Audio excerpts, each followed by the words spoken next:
Hello friends, আমার আজকের recipe tomato বেগুনের ভর্তা। দারুণ টেস্টি এই ভর্তাটা রুটি এবং ভাত সব কিছুর সঙ্গেই খাওয়া যায়।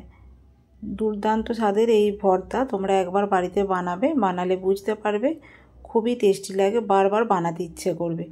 চলো দেখে নাও আজকের ভর্তা রেসিপিটা। আমি মাঝ বরাবর দুটো টমেটো কেটে নিয়েছি, রসুনের কোয়া নিয়েছি, খোসা তুলে নিয়েছি। রসুনের কোয়াটার বেগুনগুলো একটু পাতলা করে কেটেছি, যেভাবে আমরা বেগুন ভাজার জন্য কাটি সেম ওইভাবেই আমি কেটেছি। অল্প করে নুন ছিটিয়ে টমেটো এবং বেগুনটা মেখে নিলাম। দেখো নুন দিয়ে মাখা হয়ে গেছে টমেটো এবং বেগুনটা। কড়াইয়ের মধ্যে আমি অল্প করে একটু সরষের তেল দিচ্ছি।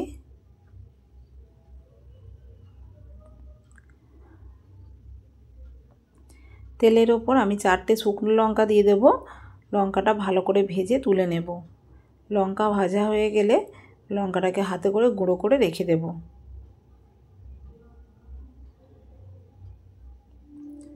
লঙ্কাটা ভাজা হয়ে গেছে, তুলে নিলাম। কড়াইয়ের মধ্যে যে অল্প একটু তেল আছে, এই তেলের ওপরেই আমি সাজিয়ে নেব টমেটো এবং বেগুন আর রসুনের যে কোয়া ছিল সেই কোয়া, সমস্ত কিছু সুন্দরভাবে আমি কড়ার মধ্যে সাজিয়ে নিচ্ছি। আর গ্যাসের ফ্লেমটা একদম লোতে আছে। লো আঁচে কাজটা করতে হবে, নতুবা ভেতর থেকে কুক হবে না, ভেতর থেকে কাঁচা থাকবে, ওপরটা পুড়ে যাবে। তো সুসেদ্ধ হতে দিতে হবে বেগুন এবং টমেটো, যার জন্য সময়টাও নিতে হবে। আর ফ্লেমটাকে লোতে রেখে আমি ঢেকে দিলাম প্রায় 6 থেকে 8 মিনিটের মতো। 8 মিনিট পর ঢাকাটা খুলে চেক করব সেদ্ধ হয়েছে কিনা। আমি একটা ছুরি নিয়েছি, দেখো কত সুন্দরভাবে ভেতরে চলে যাচ্ছে ছুরিটা, খুব ভালো করে সেদ্ধ হয়ে গেছে। আমি কিন্তু এখনো পর্যন্ত কোনো পিঠ উল্টে ভাজি না, এক পিঠেতেই আমার সেদ্ধ হয়ে গেছে। এখন আমি একটু ঘুরিয়ে দিলাম, কারণ গ্যাসের ফ্লেমটা এখন হাই ফ্লেমে করতে হবে। সেদ্ধ তো কমপ্লিট, একটা স্মোকি ভাব আনার জন্য গ্যাসের ফ্লেমটাকে আমি একটু হাই ফ্লেমে দিয়ে নেব, দিয়ে সুন্দরভাবে একটু ভেজে নেব।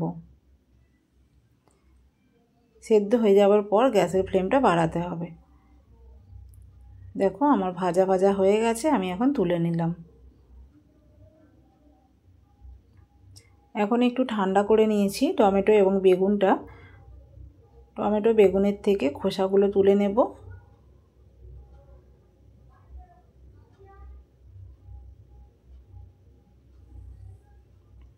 খোসাগুলো আমি তুলে নিচ্ছি।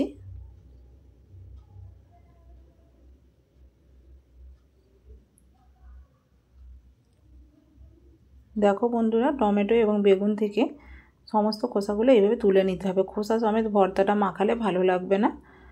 তো খোসাগুলো আমার তুলে নেওয়া হয়ে গেল। এখন যে রসুনের কোয়াগুলো ছিল সেই কোয়াগুলোকে হাতে করে চাপ দিয়ে আমি একটু এইভাবে মেখে নিচ্ছি।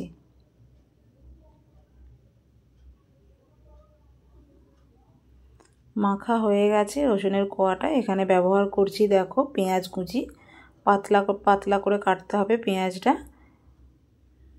পেঁয়াজটাকেও আমি মাখছি, সব কিছু একসঙ্গে এবার আমি মেখে নেব।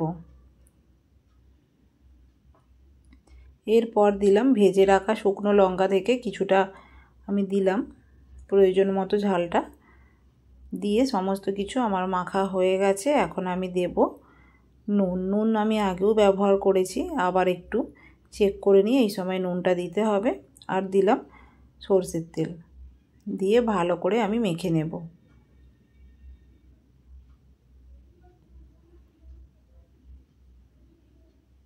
দেখো আমাদের মাখা কমপ্লিট। আমি এরপর দিয়ে দেবো একটু কুচিয়ে রাখা ধনেপাতা।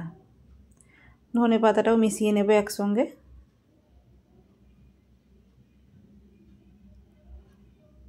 এই ভর্তাটা এতটাই টেস্টি লাগে, রুটি ভাত দুটোর সঙ্গেই খুবই মানানসই টমেটো বেগুনের এই ভর্তা। কেমন লাগলো আজকের রেসিপি তোমরা কমেন্টের মাধ্যমে জানিও। আর বাড়িতে পারলে একবার ট্রাই করো, তোমাদের কিন্তু খুব ভালো লাগবে। বন্ধুরা আজ আসি, টাটা।